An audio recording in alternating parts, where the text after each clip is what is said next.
On voyait toutes les maisons qui brûlaient, toutes les maisons qu'on voit là.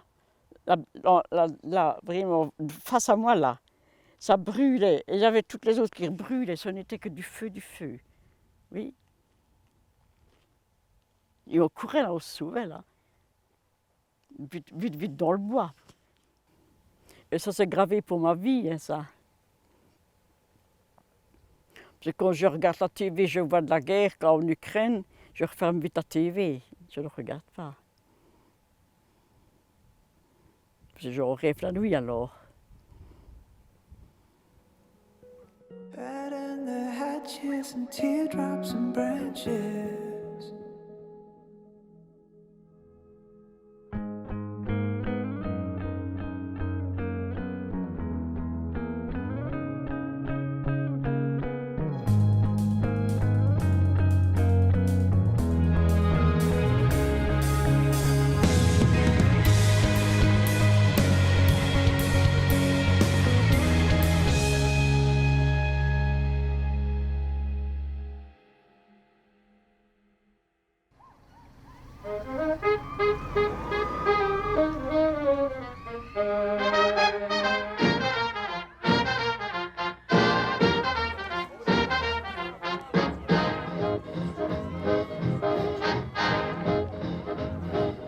En ce mois de septembre 1944, une immense joie s'empare du pays. La Belgique est libérée. Après 4 années pénibles sous occupation allemande, la population entrevoit enfin des jours heureux. Bruxelles est délivrée le 3 septembre, marche le 8, avant Arlon, Bastogne et Oufalise, 2 jours plus tard. Partout, les libérateurs sont accueillis en héros. C'était au mois de septembre, il y avait beaucoup de fleurs dans le jardin. On avait fait des bouquets de fleurs, on leur donnait des fleurs, on leur lançait des fleurs. Ah oui, ça a été hier au mois de septembre. Ah oui, oui, on passait la nuit dans le petit village de Failly, là, avec les copains et les copines. Et on était heureux de savoir que les Américains étaient là. On leur donnait des œufs, ils distribuaient des cigarettes et du chocolat, ça je me souviens. Et on avait fait tout le tour des villages salés en Villy-Marchand. Puis on est revenu ici à l'école faire une fête. Et alors on criait « Vive les Américains !» Et eux, de leur tourelle, ils lançaient du chocolat et des chewing-gums. Les chewing-gums, on ne savait pas ce que c'était. Un noir, on ne savait pas ce que c'était parce qu'il y avait des soldats américains qui étaient noirs. Mais nous, on ne connaissait pas ça. On savait qu'il y avait le Congo, qu'il y avait des missionnaires, mais nous avions une connaissance très limitée en la matière. On trouvait tout à coup en face de grands Américains noirs qui chiquaient. C'était quand même fort impressionnant. Et les Américains relax installés dans leur Jeep avec le pied à l'extérieur et posé sur le marchepied. Et les gens agitaient les drapeaux. Alors les jeunes filles, elles avaient une petite broche par exemple. Alors ils nous demandaient un souvenir, une petite broche. J'avais une belle broche moi. Je ne voulais pas la donner. Ils ont insisté que je leur ai donné. Au mois de septembre, ça. Mais au mois de décembre, ça a été pire.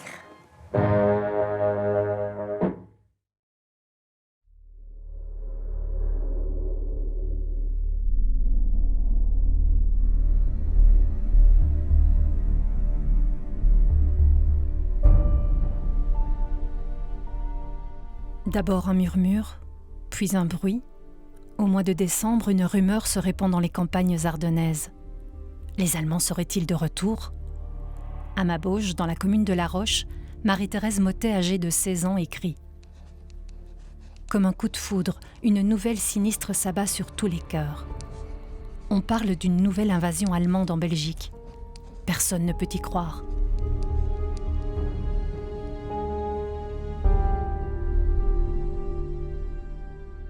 La première rumeur, c'est qu'il y avait des parachutistes allemands dans les bois. Ça, je me souviens, mon père qui était un garde forestier nous avait dit « N'allez plus jouer dans le bois, il y a des parachutistes allemands. » Et d'après tout le monde, ils attendaient l'arrivée des forces allemandes. Donc c'était une première rumeur. Papa était chez son frère, Félicien Pochet, et c'est lui qui lui a dit « Les Allemands reviennent ». Papa est redescendu, il y avait déjà des Allemands sur la route, et ils ont arrêté papa. Papa a eu difficile de leur expliquer où il habitait et qui il était. En fait, pour finir, il s'en est sorti et il est revenu. Nous habitions une maison isolée, en fait, le long de la route Liège-Bastogne-Liège, le long de la route. Et on avait continuellement des amis de mes parents qui passaient boire une tasse de café ou je ne sais pas quoi.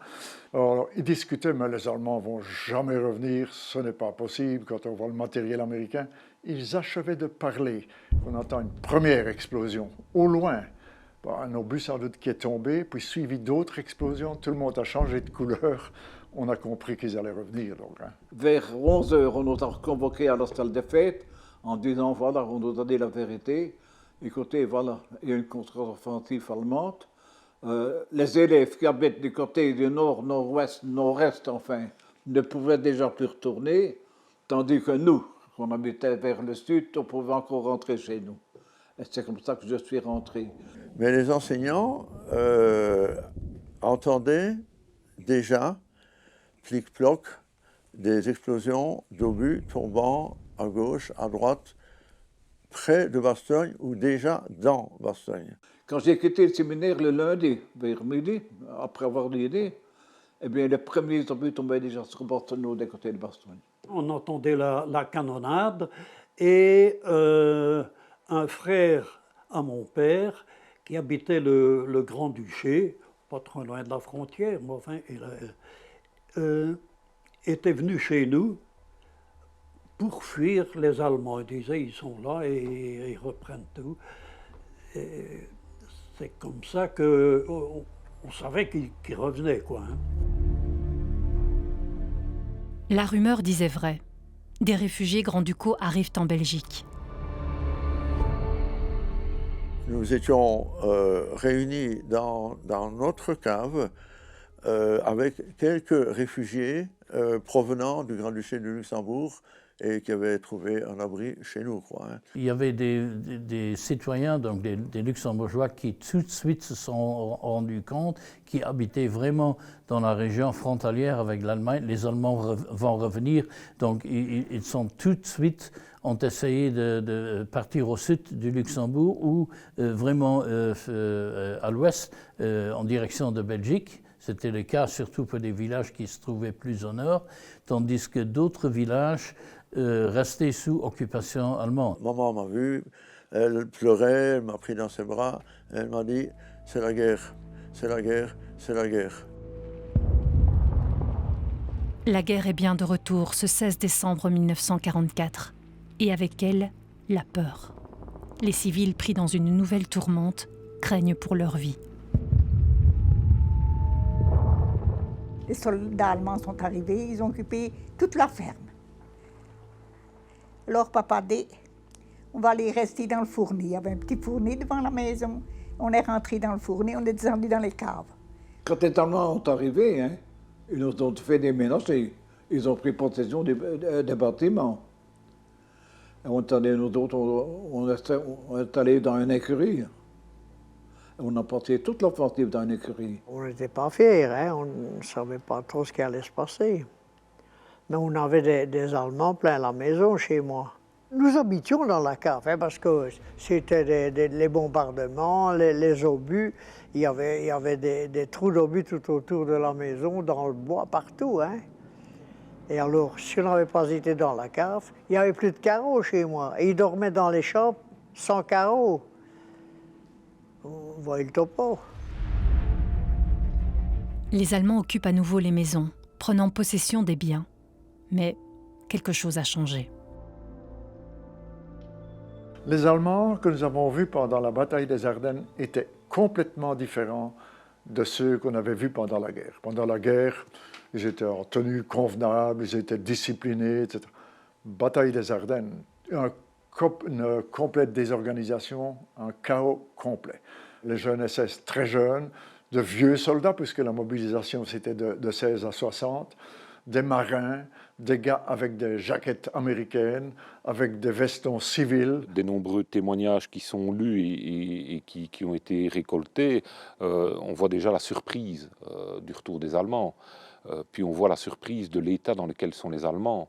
Ce ne sont plus les troupes fringantes de 1940, ce sont de véritables sauvages. Et d'ailleurs, il y a un prêtre du nord de la province qui avait écrit des poèmes sur l'offensive et qui disait « Les savages sont revenus ». Et c'est vrai, on a des témoignages où ils hurlent, ils sont complètement dans un état second. Il y avait un soldat allemand qui est venu nous trouver, nous expliquer qu'il avait perdu son fusil.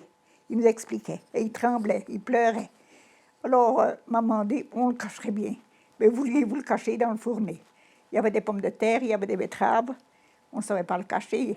Donc il est sorti, il est rentré là, à la grande maison, et là, on a entendu hurler les chefs.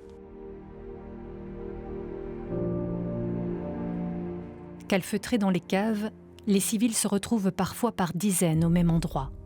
La cohabitation s'impose sous les balles et les bombes.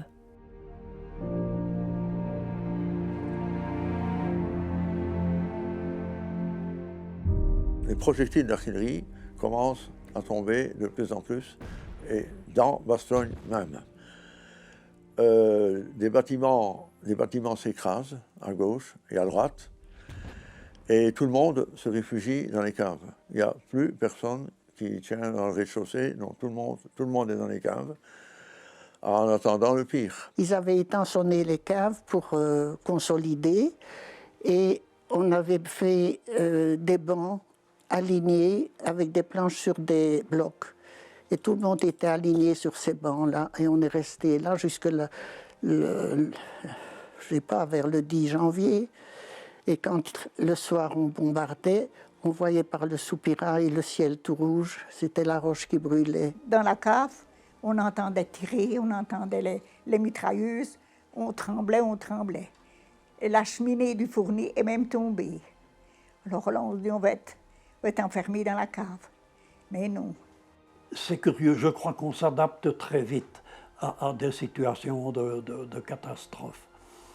À la campagne, on a toujours de petites réserves alimentaires, donc la nourriture, au début, ça ne posait pas un problème. Enfin, on se contentait de peu quand même. Et un jour, il y a une dame qui est entrée avec, et elle dit, mais je suis dans une cave ici plus loin, et je me débrouille, je fais même du pain, elle dit. Et nous avions faim. Heureusement qu'on avait la boîte de sucre que maman avait emportée. On a mangé du sucre, plus qu'on aurait dû en manger, enfin.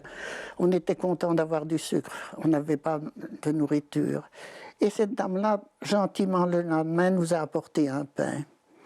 Je dois dire que ce pain-là, c'était du pain béni.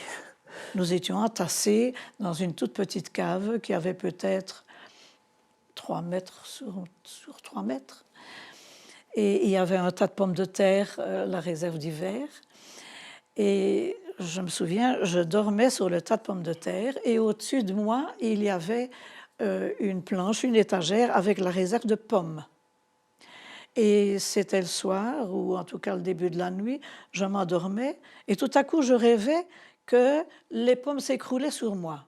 En réalité, c'est le mur qui s'est écroulé sur nous. Donc la cave était devenue inhabitable tout de suite. Donc nous avons dû, le 2e jour déjà, déménager et aller dans une autre cave ici un peu plus bas, dans la ferme ici en dessous. Les combats s'intensifiant, des familles n'ont d'autre choix que de quitter leur domicile pour trouver un abri en apparence plus sûr. Mais il y a un moment, c'était tellement terrible qu'il y avait des maisons qui étaient déjà incendiées dans le village. À ce moment-là, mes parents ont pris peur et ils ont décidé de partir à Flamierche, chez le frère de mon papa. Et il y avait encore d'autres personnes qui étaient de la famille de Bévert qui s'étaient venus réfugier à Flamierche aussi. Mais là, à ce moment-là, l'hiver était terrible. Hein. On dormait dans les étables avec les animaux. Hein. Ça faisait un peu de chaleur pour nous, hein, si vous voulez.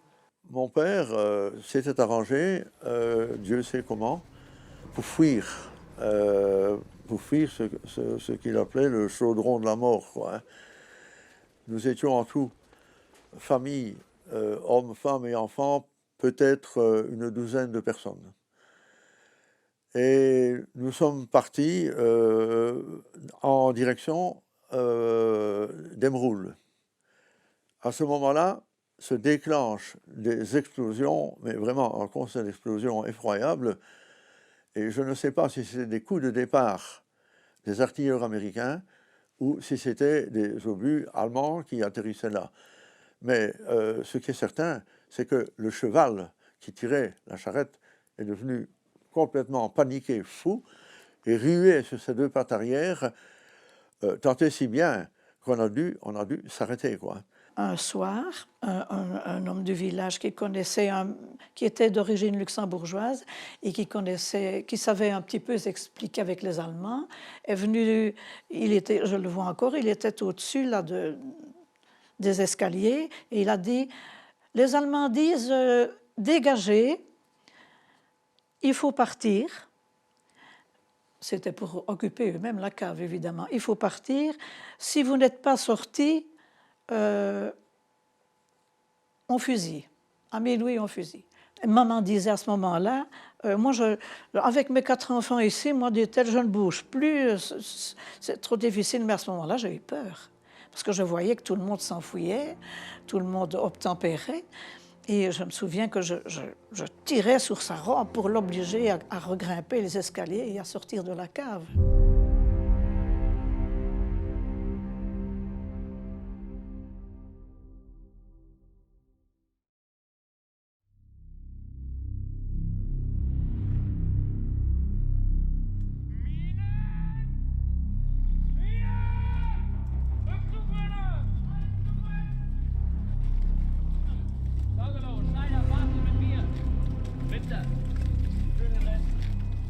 Début de l'offensive, dans une certaine mesure, on avait de la chance parce qu'on avait un détachement de la Wehrmacht, donc de l'armée régulière allemande. Ils étaient nerveux à cause des combats, mais ils respectaient les lois de la guerre. Maman était obligée de cuisiner pour eux, mais on recevait aussi une partie de la nourriture. Donc, ils étaient fair-play. Ils ont été corrects. Ça, on ne peut pas dire... Vous savez... C'est après coup qu'on s'en aperçoit qu'on le voit. Hein. Il y en avait beaucoup qui étaient là parce qu'il fallait bien aussi. C'était qu'une chose que ça se termine. Hein, il y avait des jeunes, des moins jeunes, il y avait des personnes âgées. Et tous les jours, il y en a qui montaient en première ligne au combat. Là, hein. Ils ne revenaient jamais tous. Hein. Il en manquait. Les maisons étaient toutes occupées par des Allemands. Chez nous, on avait la chance que c'était des hommes qui n'étaient pas violents du tout, ce n'étaient pas des SS, mais ils étaient épuisés. Ils auraient préféré être chez eux, ils étaient là par devoir. Un peu plus tard, on a reçu un petit détachement SS. Personne ne connaissait rien à l'organisation, mais tout le monde était capable de voir que ces Allemands étaient tout à fait différents. Très jeunes, excités, arrogants, priorité sur tout le monde, détestés par les autres soldats allemands. On a été avertis par les autres soldats allemands de n'avoir aucun contact avec ces gars-là.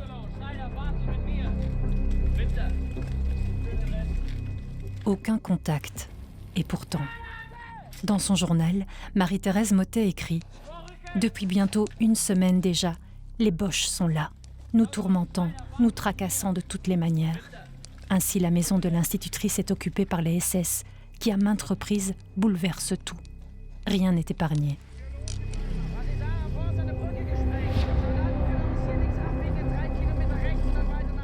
Malgré eux, les civils seront des victimes de choix pour les SS. Une fois en terrain conquis, ces fanatiques commettent des massacres sans le moindre scrupule. À Stavelot, on se souvient du 19 décembre 1944.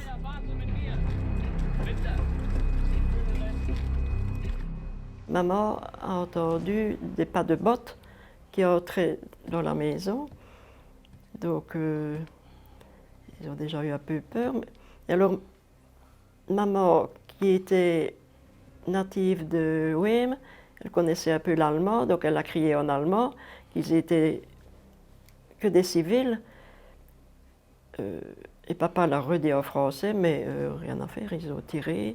Et là, maman est tombée. mes 2 sœurs sont tombées sur elle, apparemment. Elles étaient une contre l'autre. Et il y en a une qui a crié « Maman, tu me fais mal ». C'est tout ce qu'elles ont pu dire. Et puis, est-ce le même ou quoi? Apparemment, ils sont revenus pour voir si tout le monde était bien mort, mais nous, on était un peu plus en arrière. Donc, mais alors, ils ont retiré, et là, papa a eu une balle qui lui a transpercé le pied, et moi, j'ai eu la jambe. Et on est monté au Fenil, et là, on est resté 1 semaine sans manger. Ils sont venus dans la cuisine de chez Hurlet, ils ont fait sortir tout le monde, ils les ont fait rentrer dans une laiterie qui était à côté, alors ils ont tiré dans le tas. Alors sur les 15 personnes qu'il y avait là, il y en a 8 qui ont été tuées. Les gens, par instinct de survie, se sont massés dans le fond de la laiterie. Et il y avait une porte qui donnait sur le jardin en contrebas. Et c'est comme ça que Mme Hurlet, la porte s'est ouverte sous la poussée des gens, et elle est tombée. Elle a pris avec elle les 2 petites beauvois. Elle est remontée avec elle par les bois jusqu'à la ferme des Masures.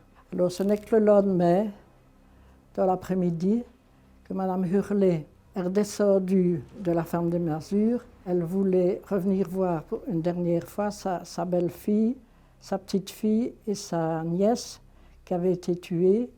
Et alors elle est rentrée dans la laiterie et elle a vu que quelque chose bougeait sur le tas de cadavres. Elle s'est approchée, elle a vu que je n'étais pas gelée, alors elle m'a prise. J'avais été blessée dans les cuisses et j'avais une balle qui avait transpercé ma cuisse de part en part à quelques millimètres de l'artère fémorale. Il était temps qu'elle me retrouve parce que 2 heures après, les Allemands mettaient le feu à la ferme pour ne pas qu'on sache ce qu'ils avaient fait. Plus de 90 civils vont être assassinés par les SS. Ça va le plus jeune avait 6 mois et le plus vieux 86 ans. À ces âges-là, on n'est pas terroriste. Il y aura en tout, je crois, c'est plus de 130 civils qui ont été massacrés ici dans le coin.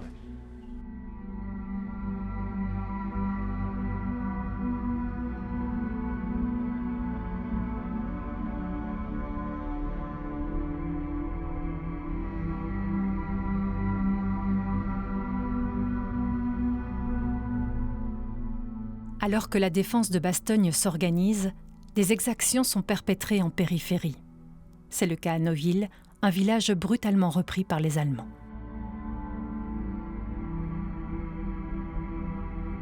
Nous étions dans la 2e cave quand tout à coup un monsieur du village est arrivé et il est venu raconter un épisode dramatique qui s'était passé à Noville. Et c'était les 8 fusillés. Et je me souviens très bien, moi j'écoutais comme un enfant de 6 ans, mais je me souviens très bien maman qui disait « Oh mon Dieu, monsieur le curé! Oh mon Dieu, pauvre monsieur Ludgen !» La femme de l'instituteur de Noville était hébergée, je ne sais pas comment elle était arrivée là, dans une ferme de Rachamps. Une ferme qui était convoitée par les réfugiés parce qu'elle avait de très bonnes caves voûtées. Donc elle était là. Et ça me remet en tête un souvenir assez pénible. En fait, elle était là avec ses 5 enfants et elle ne savait pas que son mari avait été fusillé dans le village de Noville. Il y avait une espèce de mystère qui planait là. Personne n'osait lui dire que son mari était mort parce qu'elle espérait toujours le revoir, évidemment. Et elle n'était pas au courant. Ça, c'était une ambiance poignante.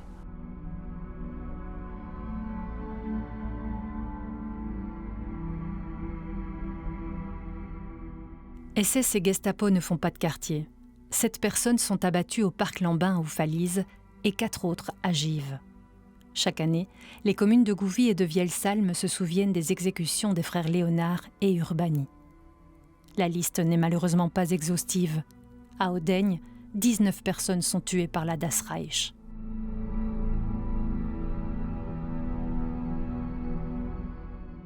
Das ist überhaupt nicht. Da ist kein Problem mit den Zivilisten. Es war auf dem Anmarsch die Sache au retour. Also das war damals für die Normandie. Aber bei der Ardennen-Offensive null.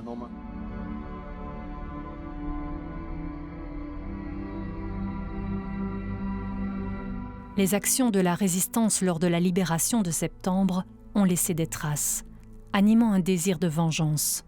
Ainsi, dans le village de Bande, des hommes sont interrogés par les SD.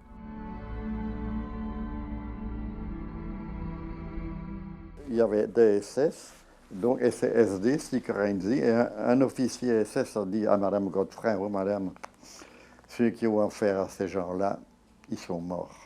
Donc les hommes sont descendus et ils étaient dans une... Il y avait un baraquement et une petite ruine d'un bâtiment de la Syrie d'Henri Rulquin, et c'est là qu'on les a interrogés. Avec une précision extraordinaire, les gens qui les interrogeaient citaient des noms. Un tel, est-ce que vous le connaissez? Un tel, est-ce que vous le connaissez? Mais il faut dire que pour venir en aide à cette troupe, il y avait le major Lemke, qui était... je ne sais pas comment on disait, le commandant de la Gestapo de Marche ou quoi, qui connaissait très bien la région et qui a insisté au tri des hommes.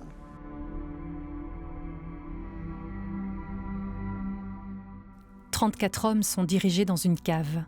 Un seul d'entre eux s'en sortira indemne. Léon Prel parvient à prendre la fuite en portant un coup à la sentinelle. Léon a fait ce qu'il a fait. Ça, c'est clair, c'est net. Je connaissais bien l'homme qui était mon voisin, d'ailleurs, qui était mon voisin au moment des faits. Hein. Il était capable de taper sur le petit Allemand à côté de lui. Il a essayé d'inciter, entre autres, Gaston Lambert de faire la même chose, mais les gens étaient tétanisés, quoi. Ils savaient qu'à 4 mètres de là, on allait les abattre. Ils entendaient les coups de feu. Hein. Et alors, il n'y a que lui qui a risqué, qui a osé, qui a risqué. Caché dans la ferme de son oncle, Léon Prel alerte le bourgmestre du massacre. Personne n'est au courant. Les corps ne seront découverts que le 11 janvier.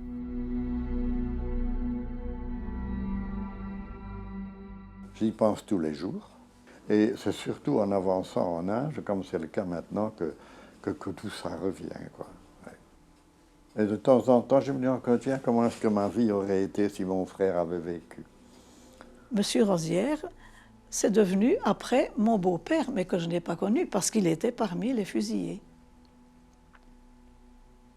Et ça m'amène à dire que mon mari, qui a 2 ans de moins que moi, a beaucoup moins de souvenirs, forcément. Mais ses frères, sa sœur et lui, ce sont des enfants qui ont été élevés sans père. Et c'est quelque chose dont on se ressent toute sa vie. Et personnellement, je suis convaincue que cet événement, sans qu'ils en aient conscience, cet événement retentit encore chez mes enfants. Quand je pense à ma mort, c'est un trou noir. Je n'ai aucun souvenir d'elle. Notre jeunesse, un trou noir, comme Monique dit donc. Hein. Et on m'a montré une photo, c'est à ma mort. Enfin, ça, je le dis chaque fois, mais pourrait pu montrer quelqu'un d'autre et dire c'est à ma mort aussi. Hein, oui. J'ai eu ce manque de maman toute ma vie et je le garderai jusqu'à la fin.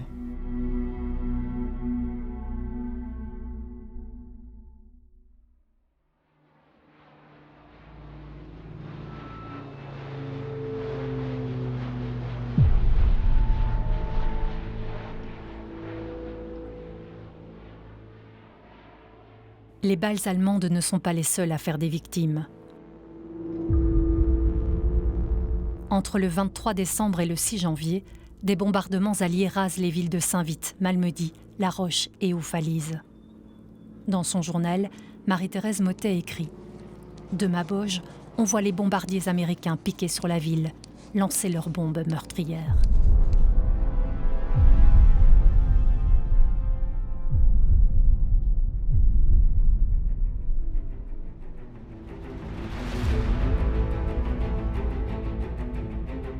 Vraiment, une pluie de bombes est tombée, on ne savait pas ce qui se passait. Et la cave où nous étions, il y avait une grosse porte qui donnait dans une ruelle et par le déplacement d'air, elle a été arrachée. Et tous les déblais, tous les décombres rentraient là où on suffoquait dans la cave. Et un bruit infernal, un bruit épouvantable. Et après ça, un calme vraiment de tombeau, vraiment. Et on s'est demandé, mais qu'est-ce qui se passe? On est sorti comme on pouvait. Et c'est à ce moment-là que j'ai dit à la voisine, « Oh, on n'a plus de maison. » Tout était soufflé. Et elle m'a répondu, « Oui, mais vous avez la vie. » Oufalise a été bombardé 3 fois, par la Royal Air Force et par les Américains. Je me souviens du premier bombardement. C'était, nous autres, à vol d'oiseau, disons qu'on était à peu près à 2 km du centre d'Oufalise. Tout était illuminé, parce qu'ils avaient employé d'abord des bombes incendiaires pour marquer le terrain et le bruit. On n'avait jamais assisté à un bombardement par air. Le lendemain, les Allemands nous ont expliqué que c'était un bombardement par air. Ils ont exploité ça pour la propagande. Ils ont dit, regardez, vos amis, ils détruisent vos bêtements. 2 dames sont arrivées pleines de sang et de plaies. On ne les avait pas reconnues, c'était nos 2 autres voisines. Elles étaient vraiment déchiquetées, la figure en sang. L'Ardenne n'avait jamais été meurtrie de cette façon-là, en tous les cas par des bombardements aériens. Et lorsque les avions passent, on ne se doute pas que ça va être pour eux. On ne comprenait pas au début. Après, on a bien réalisé, on s'est dit, donc le premier bombardement, c'était le 26. Mais comme ils n'avaient pas touché le pont, ils sont revenus le 27. Et à ce moment-là, l'école des sœurs où nous étions passés, il y a eu 5 tués. Les gens ont été ensevelis là. Oui. Enfin, on était à leur merci.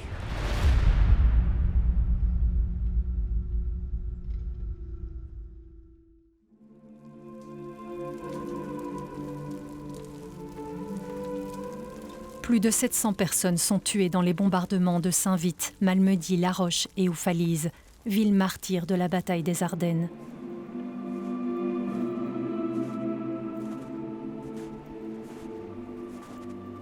Que va nous apporter Noël 1944 s'interroge Marie-Thérèse Mottet dans son journal. La paix, l'amour, le calme, le repos si désiré? Les circonstances actuelles présagent tout à fait le contraire. En effet, un nombre incalculable de villages subit les échanges de feu.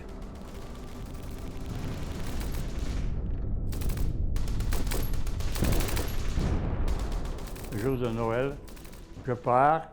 Qu'est-ce que je vois sur la place? 2 garçons de mon âge qui jouaient au football sur la route. Tout d'un coup, j'étais quoi? À 25 mètres de là. Il filait un avion américain qui voulait, il lâche une bombe juste sur les trappes. Ils m'ont lâché une ici dans le jardin et une là-haut dans le bois. Les gamins qui jouaient. Il y a un de mon âge, il ramassé un éclat dans la hanche. Et celui qui s'en occupait, il m'a dit qu'il avait un trou, on aurait bien poussé son poing dans l'éclat avait porté. Et alors, ils l'ont fait appel à des docteurs allemands, mais ils ne savaient plus rien faire. Alors, il est décédé. Les 3 maisons, il y avait 3 maisons autour de la nôtre, et il y avait toutes les 3 brûlées. Chez l'ami, c'était brûlé, chez Evrard, c'était brûlé, l'autre aussi. Et chez nous, elle n'était pas brûlée, mais il n'y avait plus de toit. Le toit était parti. Oui, on était dans la cave quand, à un moment donné, un char près de la fenêtre, là, qui a tiré un obus, les carreaux, tous les carreaux, hop, sont descendus. Dans le village, on a eu 4 Sherman qui ont été détruits ici. 2 près de chez moi, là, et, enfin 3 là et à l'entrée du village près du monument. Là. Au château de Verden, Il y a eu, ils se battaient au corps à corps. J'ai vu des tués, j'en ai vu des dizaines. Parce qu'ils ramenaient les cadavres sur des jeeps ou des GMC. Et alors, on transférait les tués sur les camions, les entraient comme ça. Il faisait aussi clair à la cave qu'en plein jour, tellement qu'ils avaient lancé des obus lumineux. La position d'un civil, évidemment, lui ne sait pas se défendre. Hein, et c'est l'angoisse perpétuelle. L'angoisse dans le sens où vous êtes dans une cave, vous avez toujours peur que lorsqu'un soldat passe à côté du soupirail, il n'envoie une grenade. Parce que le soldat qui passe à côté, c'est pas de qui est dans la cave. Et les témoignages de gens qui disent qu'ils criaient civil, civil, pour essayer d'épargner les personnes qui sont là et à contrario des personnes qui sont mortes parce qu'on a lancé des grenades dans ces caves. Mais il y a des villages qui ont été pris et repris plusieurs fois. Hein. Donc on s'endormait avec les Américains dans le village, on se réveillait le lendemain si on pouvait dormir, mais un temps soit peu, avec les autres belligérants dans le village, quoi.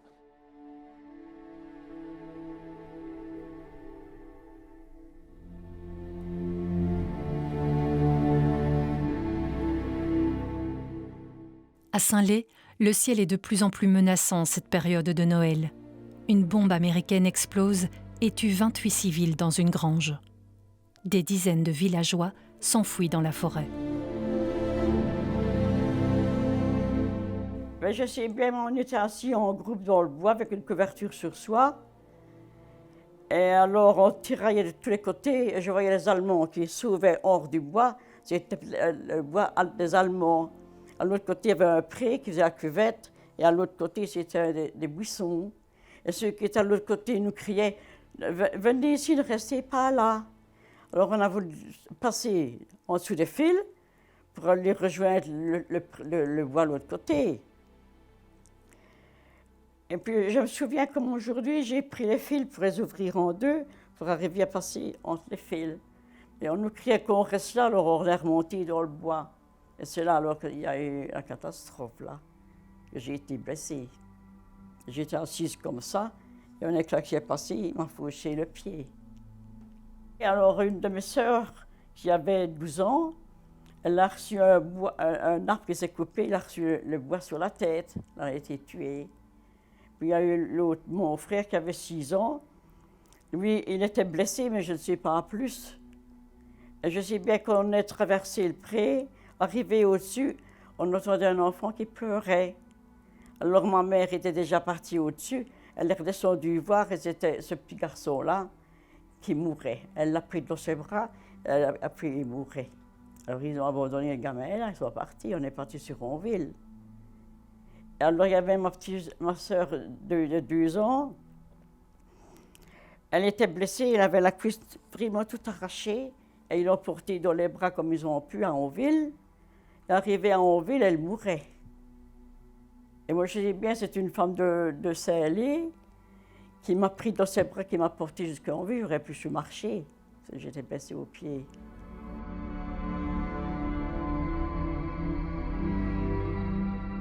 Gisèle et son père seront transférés et soignés à Esch-sur-Alzette.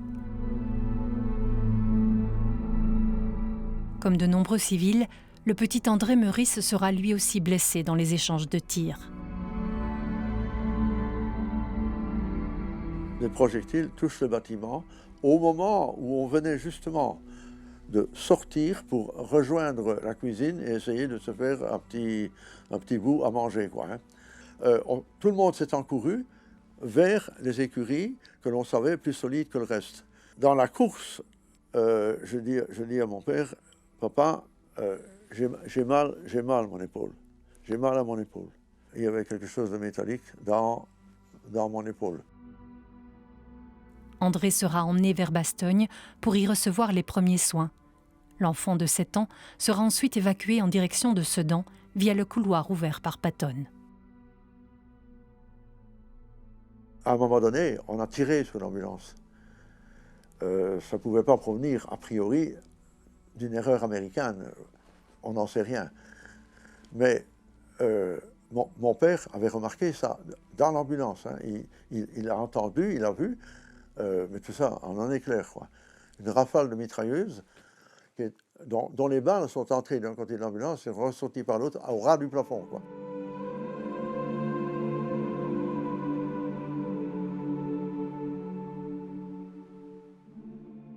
Si certains ont pu échapper au danger, d'autres dans la même région n'ont pas survécu.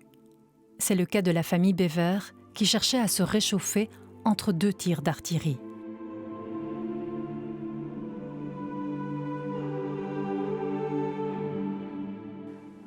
Il est venu un obus par la fenêtre qui a éclaté dans la pièce où on était. Donc, on était une dizaine de personnes avec mes parents.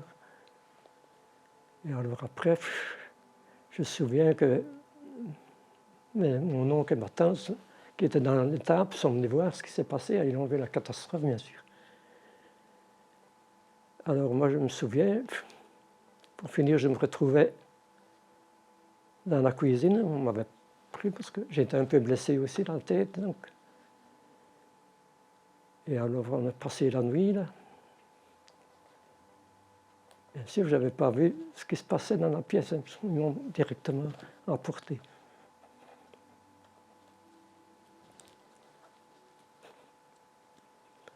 Alors, je sais que toute la nuit,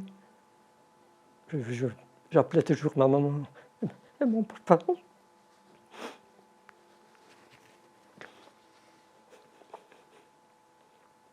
Enfin, alors après, les Américains sont arrivés, ils m'ont soigné, comme j'avais des blessures superficielles, ils m'ont soigné donc.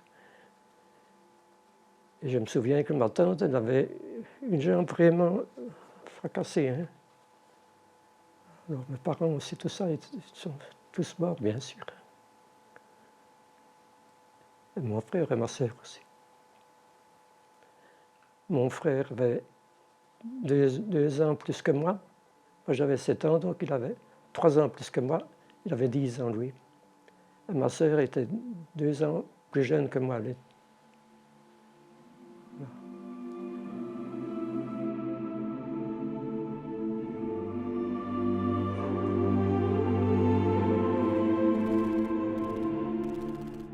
La libération de l'Ardenne n'épargnera aucun village.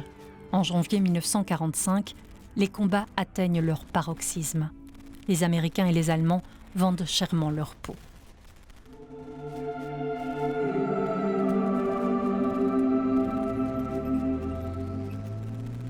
À un certain moment donné, les Allemands et les Américains étaient en même temps ici à Foix.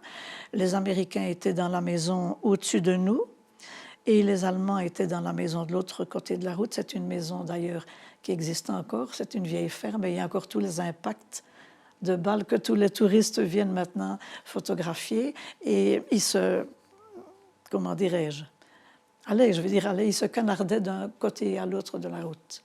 Il ne restait plus que 3 ou 4 maisons avec un toit à cette époque-là, parce qu'elles avaient été incendiées. Le 15 janvier, brusquement, il faisait très calme. Tous les Allemands avaient disparu. Et mon papa est allé dehors pour ramasser de la neige propre, pour la fondre et faire une boisson chaude. Un premier obus est tombé et il a ramassé un shrapnel dans la poitrine. Il a su courir à la maison. Il nous a tous embrassés sans dire un mot.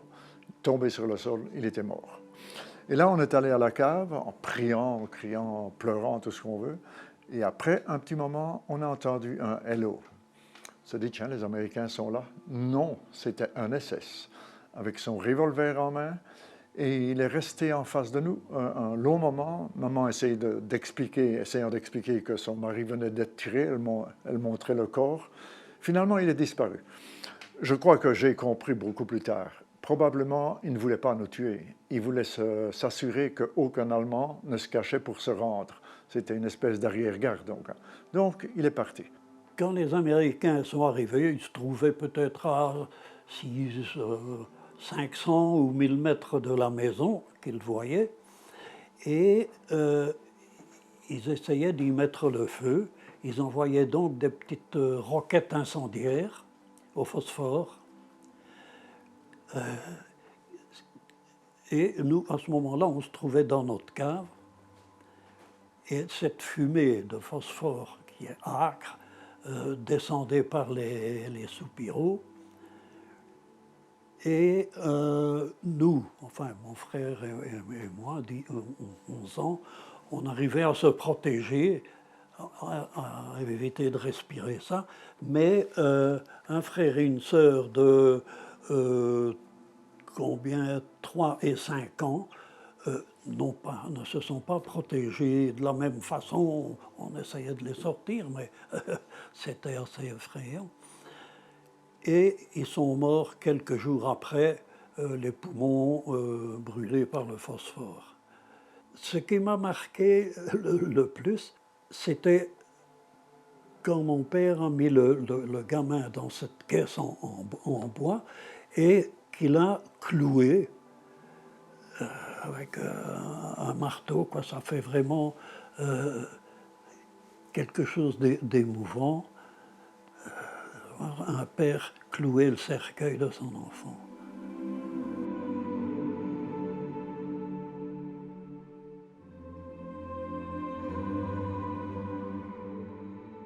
Les civils payent le prix de cette contre-offensive.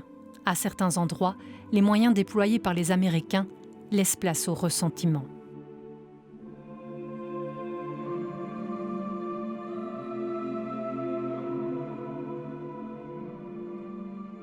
Il y a certains civils qui m'ont déjà confié que, en tant que jeune adolescent ou jeune adolescent, quand les Américains ont libéré le village, eh bien, c'est un revolver dans le dos et on fait la visite de la maison ensemble pour voir s'il n'y a pas des Allemands qui restent dans la maison. Et alors c'est le civil en premier, parce que s'il y a des Allemands qui restent, c'est le civil qui se prendra la balle allemande, quoi. Donc oui, les troupes américaines et les troupes alliées au sens large, quand elles arrivent en janvier 1945, elles sont en guerre, elles sont en pleine bataille. Il y a un petit village entre Givry et Champs, le petit village de Rouette, où il y avait des maisons qui brûlaient là. Là, il y a eu plusieurs victimes. Ah oui, c'est des Américains qui mitraillaient le village. Même qu'un garçon de Rouette disait, si jamais je meurs, je l'expliquerai au bon Dieu ce que les Américains veulent pour nous. Mais à côté de ça, il y a aussi les premiers soins qui vont être apportés par les armées alliées directement aux populations civiles. Donc on verra les troupes, les infirmiers américains qui vont soigner les premiers civils qui vont être blessés dès que le village sera libéré. Il y a des colonnes d'ambulance parfois qui vont être envoyées parce qu'il y a aussi l'intérêt pour les Alliés d'éviter les épidémies. André Meurice fait partie des nombreux évacués. Des années après la guerre, il apprendra l'anglais et nourrira l'espoir de retrouver son infirmière. La rencontre aura lieu à l'occasion d'une réunion des anciens. Mais ce qu'il ne savait pas, c'est qu'elle le cherchait aussi. Oh, my God, my God. Do you know who I am?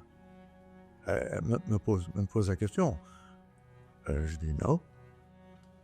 André, I was your nurse in Sedan. J'étais votre infirmière à Sedan.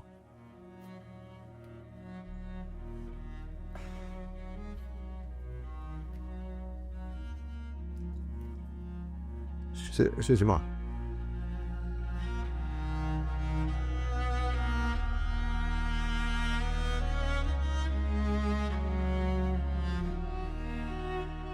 Ces enfants de la bataille des Ardennes resteront marqués à jamais par cette époque douloureuse. Familles décimées, maisons détruites, villages anéantis. Il a fallu tout reconstruire. Mais rien ne sera jamais effacé.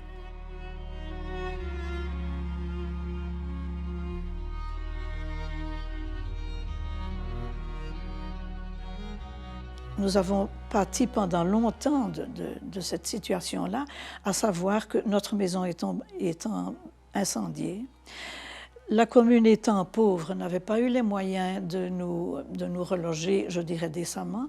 On nous avait, parce qu'il fallait que l'école reprenne, on nous avait reconstruit un baraquement qui était un baraquement qui venait d'un stalag, donc qui venait d'Allemagne. Et il n'était pas du tout confortable, mais pour nous, pour mes frères et sœurs et moi, c'est toujours une belle époque.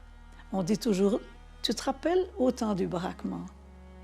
Parce qu'on était enfants et qu'on était avec nos parents et qu'on était des rescapés et que la vie avait repris. Les enfants ne souffrent pas de l'inconfort. Ça m'a marqué parce que, et c'est pour cette raison qu'après la guerre, après mes humanités ici à Bastogne, j'ai rejoint l'école royale militaire et je suis devenu officier d'artillerie. Aussi, bon, j'étais caserné en Allemagne pendant plusieurs années. Et là, j'ai rencontré beaucoup d'Allemands. J'avais des amis parmi les Allemands. Je comprenais qu'eux n'avaient pas le choix non plus. Ils devaient combattre. Je crois qu'il faut faire une distinction entre les SS et l'armée régulière. Bon, ces gars-là, ils ne demandaient rien à personne, on les a envoyés se battre, quoi, hein. Comme les Américains d'ailleurs. Hein. Les dirigeants sont toujours aussi mauvais quand ils le veulent qu'avant. Pour le moment, on est en train de vivre des conflits. Je me rends assez bien compte de ce que ça peut être comme souffrance là-dedans. Hein. Et ce que je ne comprends pas, c'est comment la méchanceté peut s'emparer de certaines personnes. Je me demande comment ces gens-là, enfin je parle des dirigeants, peuvent être heureux. Malgré tout ce qui est arrivé, je suis parvenu à me reconstruire et j'ai rencontré mon épouse ici à Warempage.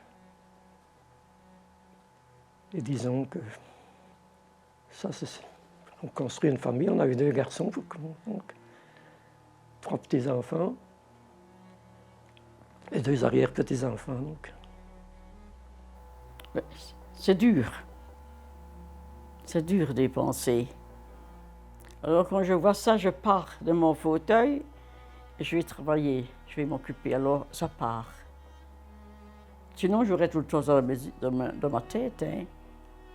Oh, souvent la nuit, il passe des avions, mais plus maintenant. Mais il y a tout un temps, il passait beaucoup des avions. C'est terrible comme j'avais peur.